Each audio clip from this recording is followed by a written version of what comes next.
But they came from there, and they came also from the eastern side of the Jordan River, which was more wilderness area. But the Romans had helped to settle that area, and I think it was the Pereans were over there, and an area called the Decapolis. Decapolis means 10 cities. Deca and Capolis is talking about cities. So it's the area of 10 cities, and then Perea. They were from over there, so they were from Galilee, they're from Judea, they're from Jerusalem, they're from Idumea, they're from over on the eastern side of the Jordan River, from Decapolis and Perea. They've come over to find Jesus and to hear what he has to say. And they came from Tyre and Sidon. Tyre and Sidon was an interesting area because I guess technically they probably belonged to Syria at one time, but they were more like what they had in the Greek Empire, city nations. You know, like Rome was a city nation under the Roman Empire. But before them, even the Greeks had cities that their nation was surrounded that. Tyre and Sidon were more like independent city nations, but they were also known for their wickedness, and it was mostly Gentile people. It was the area known as Syrophoenicia. When we talk about the Syrophoenician woman, that was the area that she was from. So they came from all of these areas and places to come and to hear Jesus and to see because they had heard of the great miracles that Jesus was doing. And it says, and he spake to his disciples that a small ship should wait on him because of the multitude, lest they should throng him. And so the idea was, just as he had done at other times, the crowd's pushing up against him onto the shore. They're pushing against him to the sea. So to avoid that, what Jesus did was got into a small boat, and the word that's used here is making sure you understand it was almost like it's the same word that's used in Acts when it talks about the lowering of the lifeboats when the storm was happening and Paul was on the ship. And the men decided they were going to escape by lowering the ships into this. That's the same word. So it's talking about just a small boat. And he moves out away from the shore so that the people can't get any closer to him than what they were getting, because they're all trying to touch him. They're all trying to get close enough that they can be healed of him and hear what he had to say. So in verse 10 it says, for he had healed many, insomuch that they pressed on him for to touch him, as many as had plagues. The word plagues there, especially in what time we're living in now with COVID, we think of that's what we think of as a plague, something like that. But the word plagues there, it just simply means somebody that's hurting, somebody that's I think the word is actually the word for you've been beaten. And but it carried with it the idea of any kind of malady, any kind of physical weakness or sickness or hurting or anything like that. And he healed all the people no matter what they came from. And it says in verse 11, and unclean spirits, when they saw him, fell down before him and cried, saying, thou art the Son of God. So my belief is that these demon-possessed people, when they saw him, I think part of it was they were compelled to do it. They couldn't do anything else. Every knee shall bow. Every tongue confess that Jesus Christ is Lord. They just fell down at his feet. They were compelled to do it. The other thing is that there's still that rebellious part of their unclean spirits. Remember what we talked about, angels are ministering spirits, but a demon, a fallen angel, that is unclean and corrupt in its nature. And so there may have been an element of this that they wanted to identify him because they wanted to expose him as the Son of God, or they wanted to give some kind of testimony to who Jesus was, not to help him but to hurt him, to hinder him. But whatever the case was, they were saying who he was, that he's the Son of God. And Jesus was not ready to reveal all of that yet. Well, the people obviously weren't ready for that. They were ready to kill him because he was healing people on the Sabbath day. So you can imagine how they would have felt about him claiming to be the Son of God. He led them to that conclusion. If you watch the way that Jesus revealed himself, he revealed himself by asking things like, whose son is the Messiah? You know, he's the son of David. No, if he's the son of David, then why did David call him Lord? So he sought to reveal himself that way to them, slowly letting them come to the understanding of who he was. But these demons were trying to expose who he was. And I can't, you know, again, part of it may have been they're compelled to do it. And part of it may have been the corruptness of their nature to try and hinder in any way. Just like the woman that had the spirit that followed Paul and Silas around and said, these are great men of God, listen to what they say. And Paul rebuked the spirit. Well, why would he rebuke the spirit? She was telling something that was right, but she wasn't doing it for the right reason.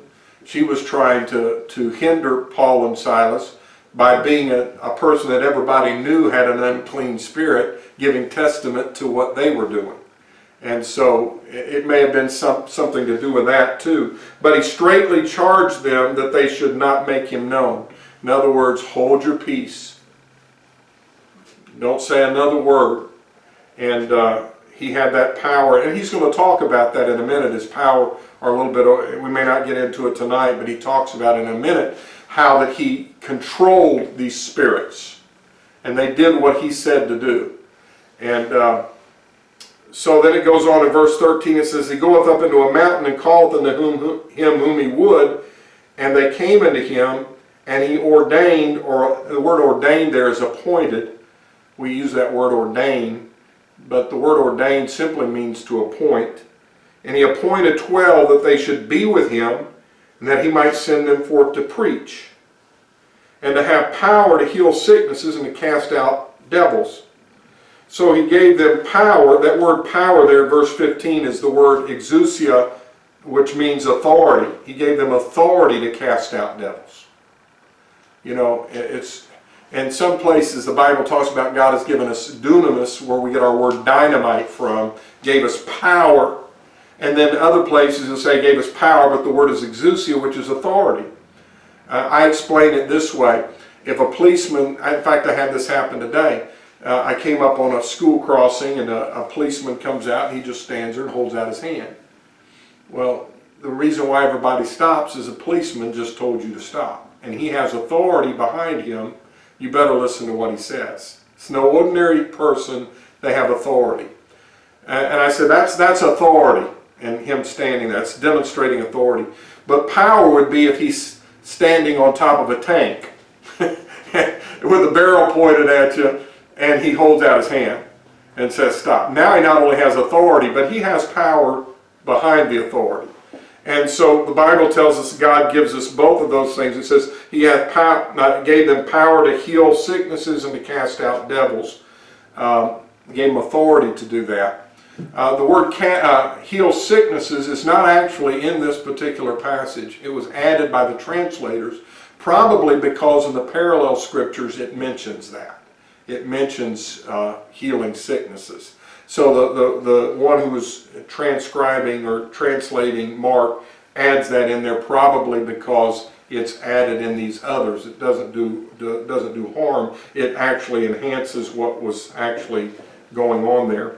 But it says, he goeth up into a mountain and calleth unto him whom he would, and they came unto him, and he had ordained or appointed 12 that they should be with him, they might send them forth to preach. I've told you this is a very important scripture because it's what we've always called the beginning of the church.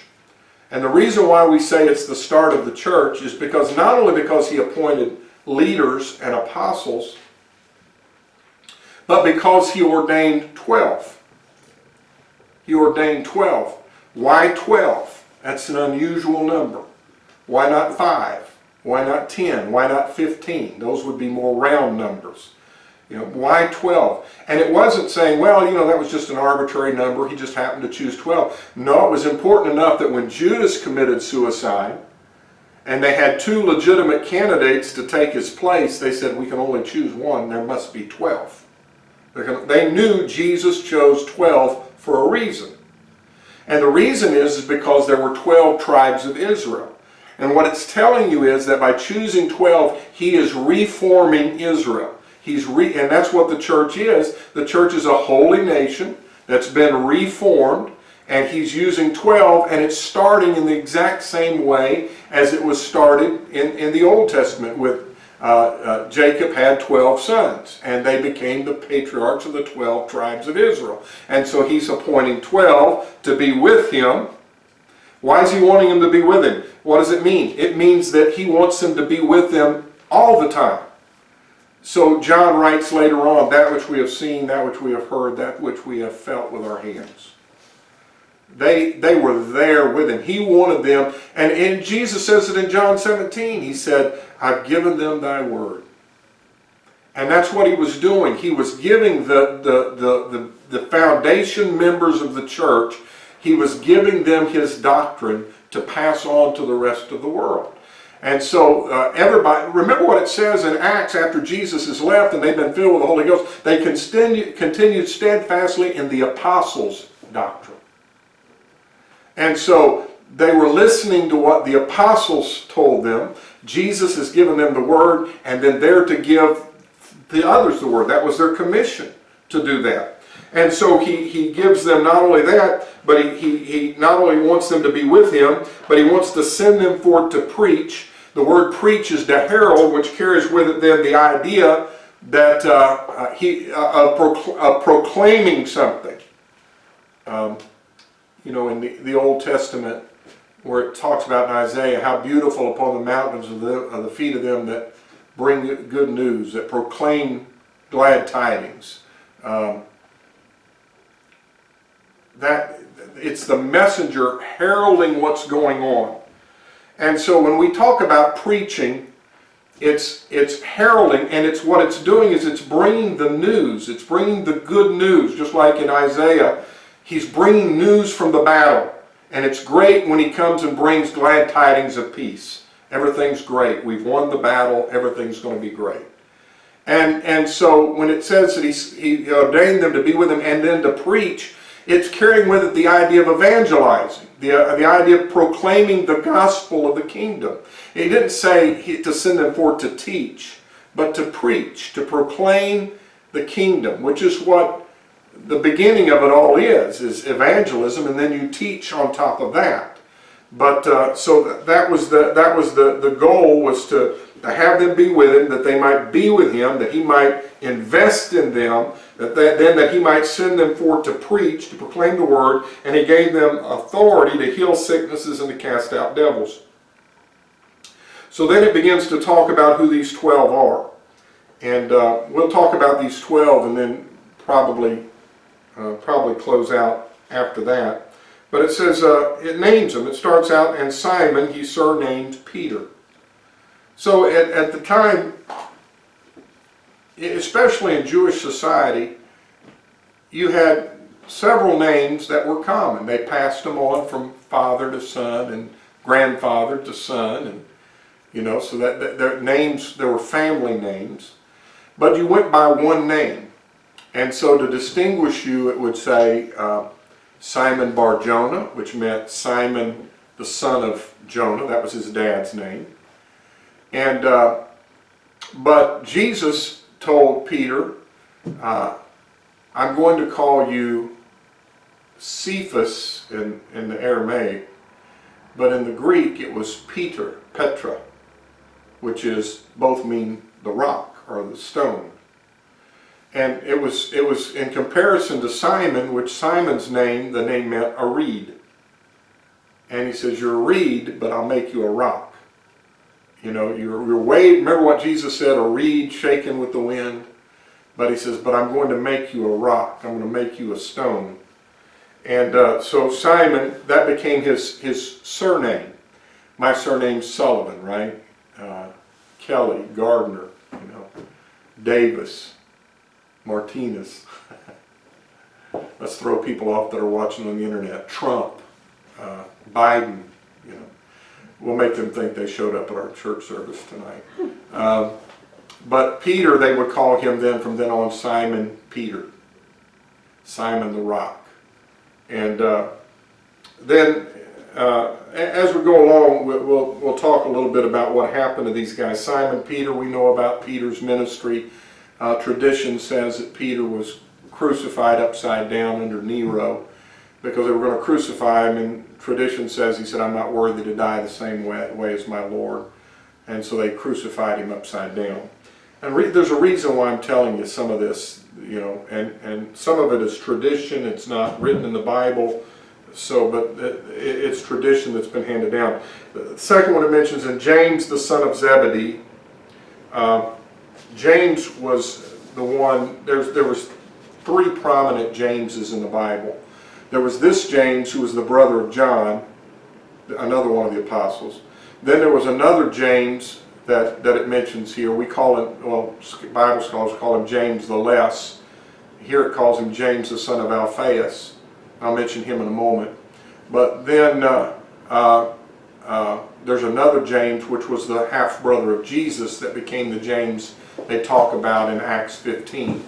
But this James is the son of Zebedee and the brother of John. Zebedee actually meant the gift of Jehovah. Gift of Jehovah. And you'll remember Zebedee was alive when Jesus started his ministry. That